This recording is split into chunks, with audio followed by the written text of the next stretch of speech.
on, everybody? I'm Tatiana and welcome back to my YouTube channel where you are tuning into the Building Your Best Lower Body mini-series. I'm so excited to get into this mini-series with you guys because it's gonna be multi-parts where over the next few weeks we'll be dropping new videos for what my recommendations are for building your best lower body. So, of course, I am a professional fitness expert. However, everyone does want to do things their own way, and that doesn't mean that anybody's is right. That doesn't mean that anybody's wrong. This is just the way that I like to do it, and I recommend doing it, and the way that me and my clients have seen a lot of great results so far. So, the first thing that I like to have people incorporate when they are starting a lower body routine is glute activation exercises. So, what are glute activation exercises? Essentially, they are exactly what it sounds like. They're exercises that are responsible for activating your glutes. If you are a person who is a student, if you're a person who has a desk job, if you drive a lot, if you're in a seated position, what ends up happening is from being in a seated position, picture this is me sitting in my chair right here. From being in this position prolonged, my hip flexors start to get tight, and my posterior chain starts to weaken. And why that's happening is because from staying in that stagnant position, your hip flexors tighten up and that makes them shorter. When these are shorter, the antagonistic muscles that are behind them lengthen like a rubber band. So picture a rubber band that you've been stretching all the time. Of course, it's gonna start to lose its strength and it's gonna start to weaken. When this rubber band weakens, just like when your posterior chain and your glute muscles weaken, when you try to work out, they're not gonna be firing properly. And when we do work out and we're contracting, it's a whole series of muscles firing. They're not gonna stop firing, they're just not gonna do it in the most efficient way possible that's gonna get you better results from your workout.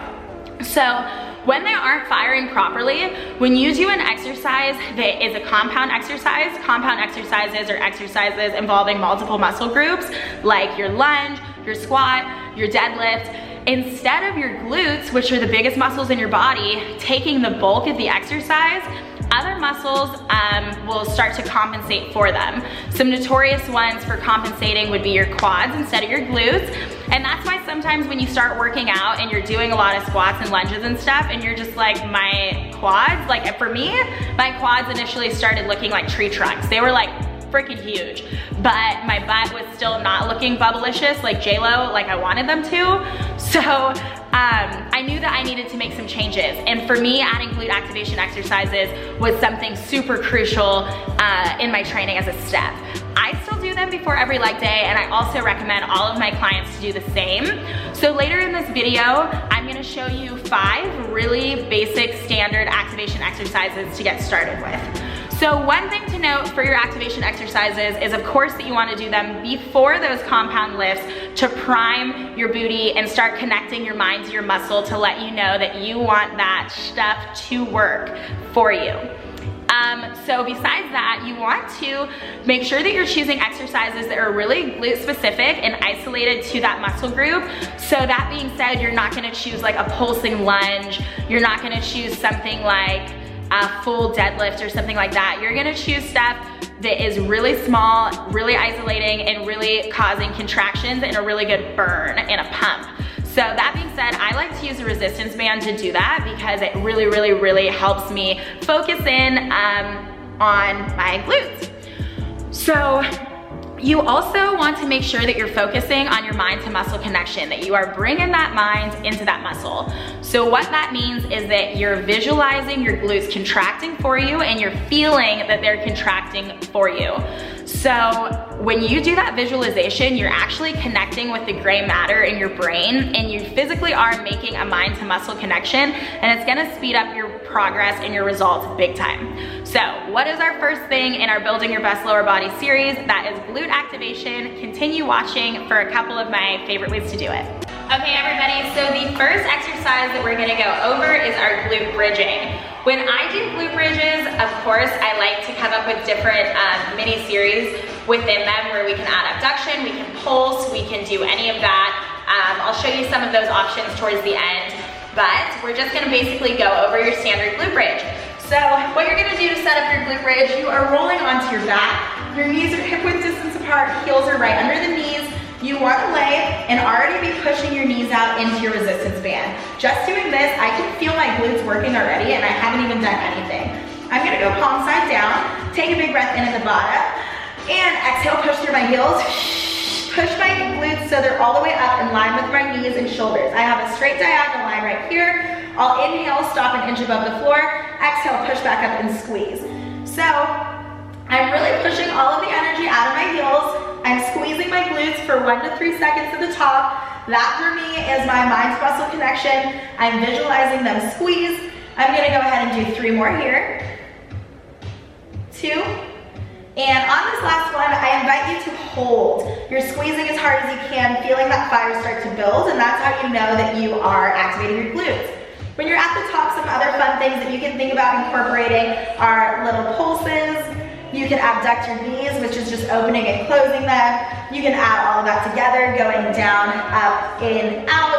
There's a whole series that you can do, and I would definitely recommend doing like 3 to 4 sets if that is the activation exercise that you choose. The next exercise that we are going to go over is going to be our donkey kicks. So when you're doing your donkey kick, you can do them standing or on your hands and knees, but you want to consider having a neutral spine. So that is that your shoulders are in line with your hips. You're not rounded up here, you're not here. You're in a neutral spine, holding your belly in with pressure on the floor. When you go into your donkey kicks, you're gonna flex that back foot and you're pushing it straight up to the roof. So we're here trying to squeeze. Come down slightly, push it up. You can use full range of motion. However, for me personally, I feel a lot more intensity if I'm not doing full range, because this way my glutes are already contracted and then I'm taking them into a more contracted position. Something that I really like to partner with my donkey kicks is following them up with fire hydrants. So your fire hydrant, you're in the same tabletop position, and you're just peeling your leg out to the side and lowering it down. So your inner thigh is gonna be facing the inner thigh of your other leg, and then it's gonna be facing the floor. What I would do if I was doing those is do both back to back, and that's 1 set.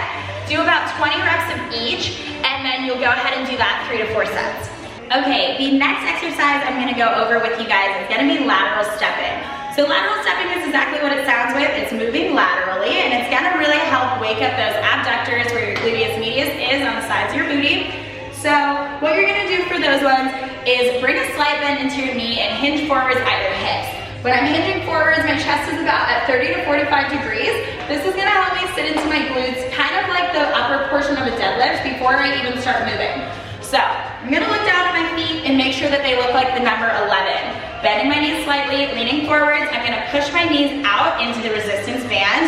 Just how I did for my glute bridges, this is already starting to liven up those muscles and I haven't even started working yet. So I'll just move to the right for 4 steps. And then I'm gonna move to the left for 4 steps. What's important for your lateral stepping is that you're making sure you're maintaining about 6 inches or so between your feet and between your knees. Something that I see happen really commonly with people when they lateral step is they start trying to step really big, and as a result, their knees come in. So you're not even using your glute muscles like you want to. So instead, focus on pushing them out, small, tiny steps, hinged at the waist, flat back, belly in, more so than taking really big steps.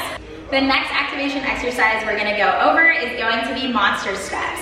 So similar to lateral steps, when you get started with your monster steps, you also want to have a slight bend in your knees, hinging forward at the waist, belly button in, flat spine. But when I step, I'm going to be stepping out at a diagonal and I'm stretching my knees out when I do so. Staying in a squat position, I'll bring my feet to touch, step out diagonal to the other side, bring them to touch.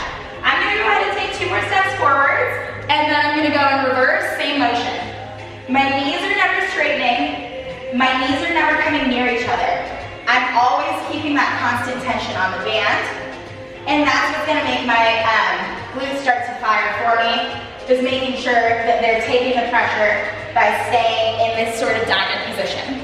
I'm gonna show you guys this one from the front too, just so you can get that full idea. Bending in my knees, leaning forwards, I'm gonna go step, push, step together, still keeping a gap in my knees. Push, 2 more forwards, and I'll go ahead and take it back. So it's almost like I'm creating a diamond shape as I'm stepping. The last one I'm gonna go over with you guys, and remember there's so many more than these, but these are just 5 go-tos to get you started, is going to be your toe taps and lifts. So when you're doing your toe taps, you'll come into a bend. If you're having issues balancing, feel free to hold on to something to help you stabilize, but you'll be in that bend. The band is still right above your knees, and I like to go into a right out to the side horizontal for 10. Then I like to go into a diagonal for 10. And then I like to go straight behind for 10. From there, I stand up a little straighter and we go for lateral lifts for 10, lifting in a diagonal for 10, and straight behind you in a donkey kickback for 10. From there, you'll go into the other side and do about 3 to 4 sets.